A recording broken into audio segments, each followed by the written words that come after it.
Assalamualaikum, selamat datang ke Ratus Sakinah.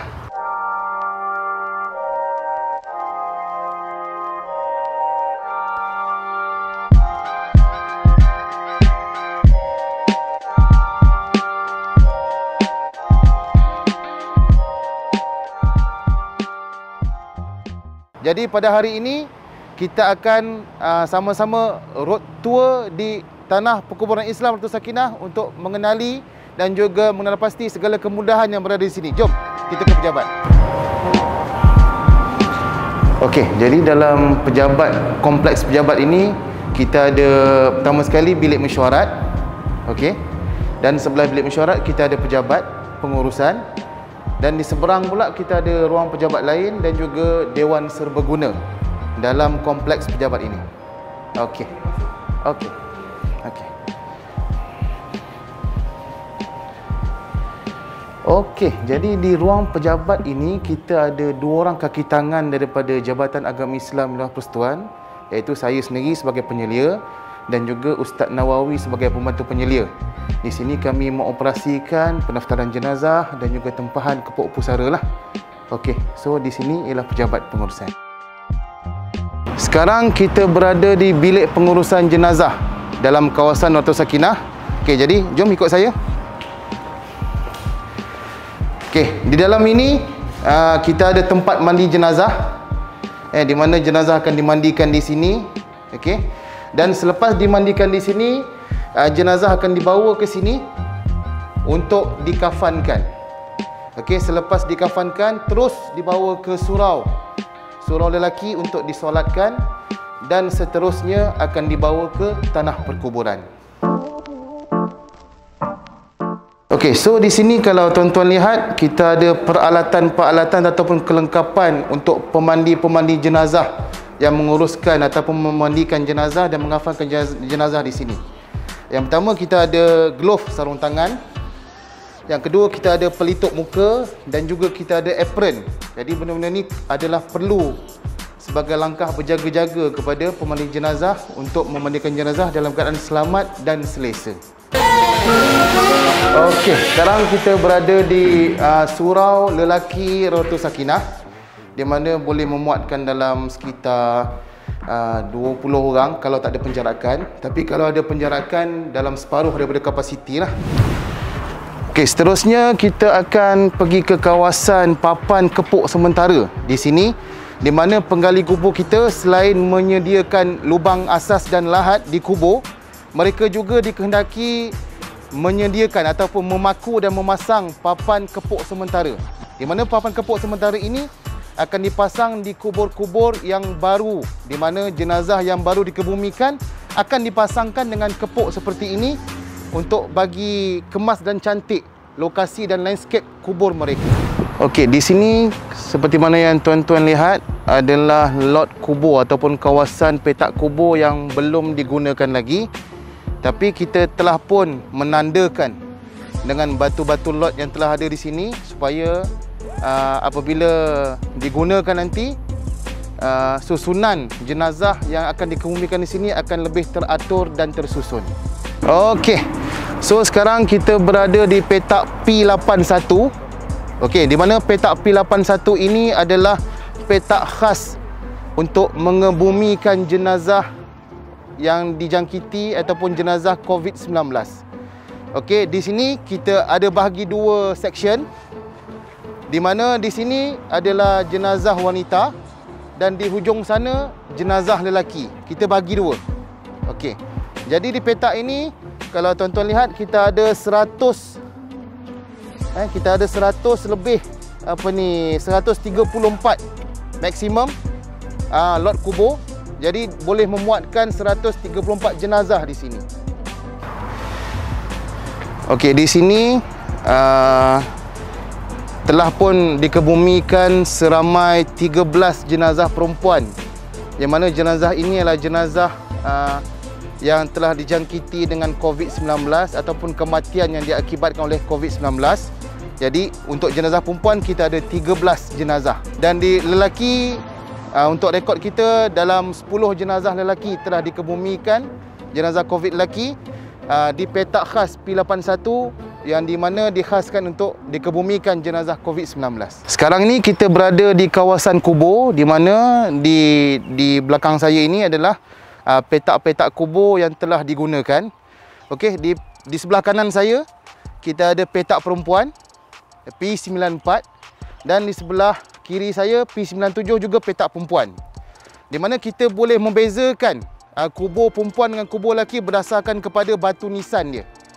Di mana kalau batu nisan bentuk pipih dan rata seperti inilah kubur jenazah perempuan. Dan kalau batu nisannya berbentuk bulat, itu kubur untuk lelaki. Jom. Jadi di sebelah kanan ini ialah P97, petak kubur perempuan yang telah pun penuh. Jadi kita boleh lihat kebanyakannya telah pun ada batu nisannya dan kepuk pusaranya sendiri.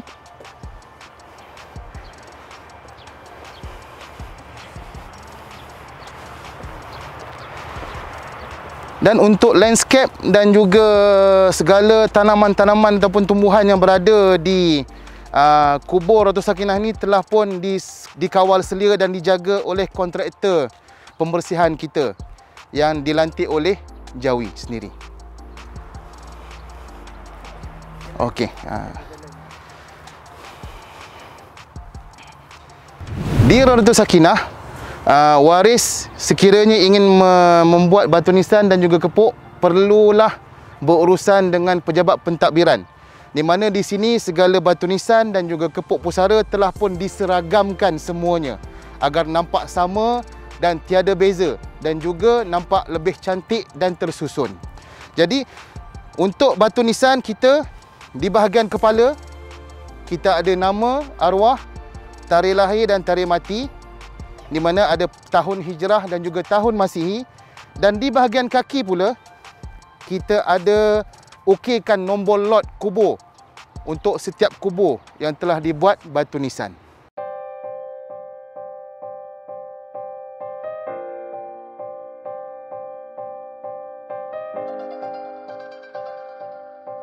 Okey, so sekarang ni kita melawat ke kubur, di mana di belakang saya ni telah pun siap lubang-lubang asas, di mana kedalamannya dalam 2 kaki.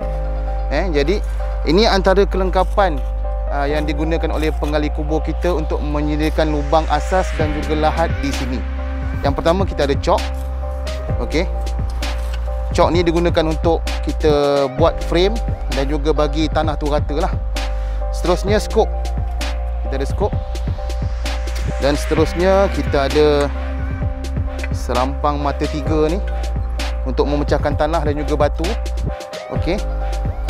Dan seterusnya macam biasalah, kita ada cangkul. Cangkul. Jadi ada 4 peralatan asas yang digunakan oleh penggali kubur kita untuk menyediakan lubang asas dan juga lubang lahat di sini. Jadi ini adalah lubang lahat yang telah disiapkan oleh penggali kubur kita, di mana jenazah akan tiba sebentar lagi untuk dikebumikan di sini. Jadi ini adalah lubang asas kita, di mana di batu ini adalah di bahagian kepala dan seterusnya kaki, dan kiblat adalah menghadap di sini, kiblat. Okey, jadi pada setiap hari memang akan ada jenazah di sini. Contoh pada hari ini, setakat pagi ini dalam pukul 10 lebih kita sudah ada 5 jenazah berdaftar. 2 lelaki, 2 perempuan dan 1 bayi. Jadi setiap hari penggali kubur perlu menyediakan lubang asas supaya nanti lubang lahat akan disediakan mengikut waktu yang telah ditetapkan, dan kita boleh berjanji dengan waris bila jenazah boleh dikebumikan mengikut waktu yang telah kita tetapkan.